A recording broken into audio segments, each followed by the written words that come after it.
How can I get a full scholarship as an international student to study in the US? For many of us, the financial part is a big element for the decision. Can or should I actually study in the US, or should I stay in my home country because I can't afford it anyway? There are 4 ways you can get a full ride, but first of all, let me define 2 things. Many people toss the word full ride and Fulbright around, which actually leads me to topic number 1. A full scholarship is a full ride. You can use those 2 terms interchangeably. The Fulbright Foundation is one way to get a full ride. If you Google the Fulbright scholarship, it's coming from the US. It's usually a scholarship that seeks out the absolute top talent from all the countries around the world and attract them to study in the US. As you can imagine, it's a competitive scholarship, but it doesn't matter where you're from. There should be a certain amount of people that are being sponsored a Fulbright scholarship from your home country to go to the US. So that's a so-called merit-based scholarship based on your performance, based on your background, left to the very talented few. And maybe you're one of them, so I encourage you to check it out if you take out one thing from this video. Now, there are certain levels of full rides. There is the tuition full ride, which is already really good. You know, if you think of your student life in the US, made up of tuition, room and board, or tuition, rent, living on campus, and food, then the tuition is usually the biggest part. If you get a tuition full ride, meaning you only have to pay the tuition to your university, and you don't have to pay the tuition to your university in the US, you're already one giant leap forward, and you only have to pay for rent and food, which are costs associated to live, you know, wherever you are on the planet. So then you get the cost at least to a bare minimum.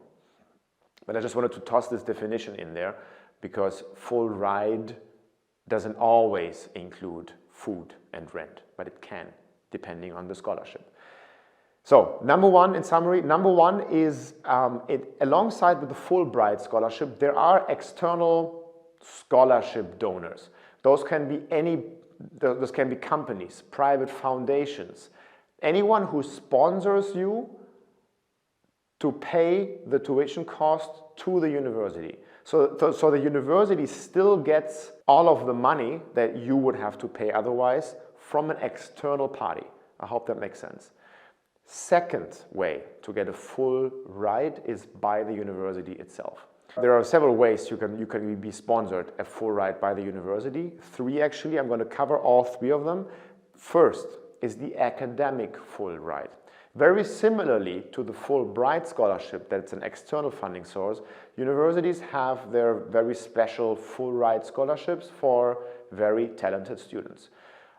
Usually they come with very high GPAs, high standard tests, for example, the ACT or SAT tests when you are an undergraduate degree-seeking student or bachelor student, or the GMAT and the GRE test when you are a bachelor student. Universities can really decide what parameters they want to use to give out a full ride scholarship. Just go and check out the university's website of your dream. Go and every university in the US has a financial aid section, and then you can check out what the full ride parameters are.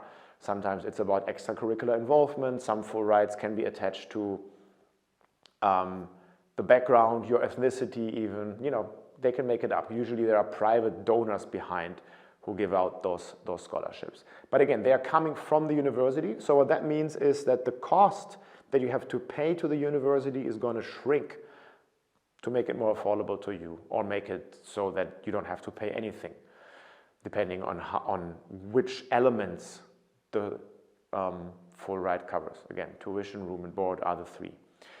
Next, so just to summarize, so far we have covered external funding sources, then internal funding sources, mainly based on academic performance. The next pillar that you can get a full ride from the university is your athletic performance. Maybe you have heard the term student athlete in the US.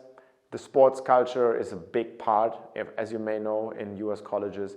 And if you are an absolute rock star in your sport, it doesn't matter whether you're a golfer, a swimmer, a basketball player, a football player, whatever it is. A lot of universities are competing with a lot of other universities and they want to win, so they give their best players an incentive to perform at their best that often comes in form of a full ride. There are some agencies out there that even help you get as close as possible to a full ride before you even start to study in the US. Personally, for example, I was a track and field runner. I was decent, but I wasn't the best. So I went to the US with not a sports scholarship in my beginning semester, but then I just got faster and faster, and my coach said, hey Jonas, I'm going to sponsor you a sports scholarship on top of it. So I didn't make it all the way to a full ride. I still had to pay something. But the sports scholarships are a leverage that you have if you are really good at some sports to get you all the way up to a full ride. Which brings me to the last point, point number 4, need-based aid. So it depends on the university. Not all universities can afford it, but the top universities often can, meaning Ivy Leagues. They work with a need-blind admission policy, which means that they would look at your application.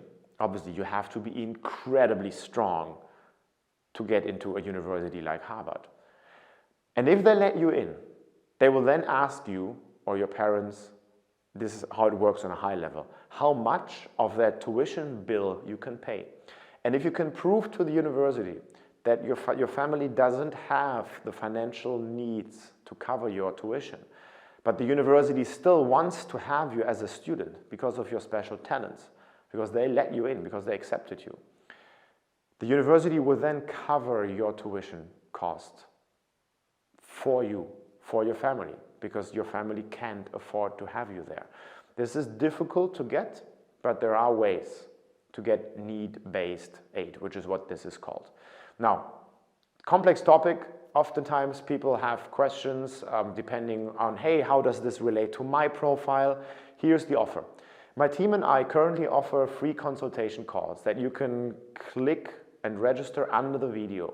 There should be a link that takes you to a little form where you can fill out a few questions. Again, it's all free of charge. And when you make it through, you're going to get to a calendar page where you can book a call. Depending, it doesn't matter where you are on this world. We will call you. It's free of charge. Ask you a few questions. The call takes like 10 to 15 minutes. And then you're going to get an assessment telling you how much money you still have to pay. Are you going to get a full ride? Are you going to get a partial scholarship even? Because here's the thing. Many people think that studying in the US is absolutely unaffordable if it's not a full ride. But think about the financial means you actually have and think about how much you just have to decrease the cost, or how much the university in the US needs to come towards you in terms of the bill that they ask you to pay, and maybe a partial scholarship. So not a full ride, but a partial scholarship is going to help you get there already. Anyway, we're going to be transparent with you. We're going to give you an individualized, free financial assessment just so you know where you're at. Make sure this video wasn't a waste of your time, because if you don't do anything right now, if you don't book the call and jump on a call with us, chances are you have just wasted roughly 10 minutes. Use the chance. If you feel like you want to get more information, feel free to hit the like button of this video, subscribe to this channel. Also, comment below if you want to. Just use this channel. It's there for us, for you. It's there from us for you. Comment below. My team and I try to be as proactive as we can to get back to you in YouTube comments. But again, the best way to get in touch is to jump on the phone call, because then we can really help you on a one-on-one basis. We hope to see you soon. Bye.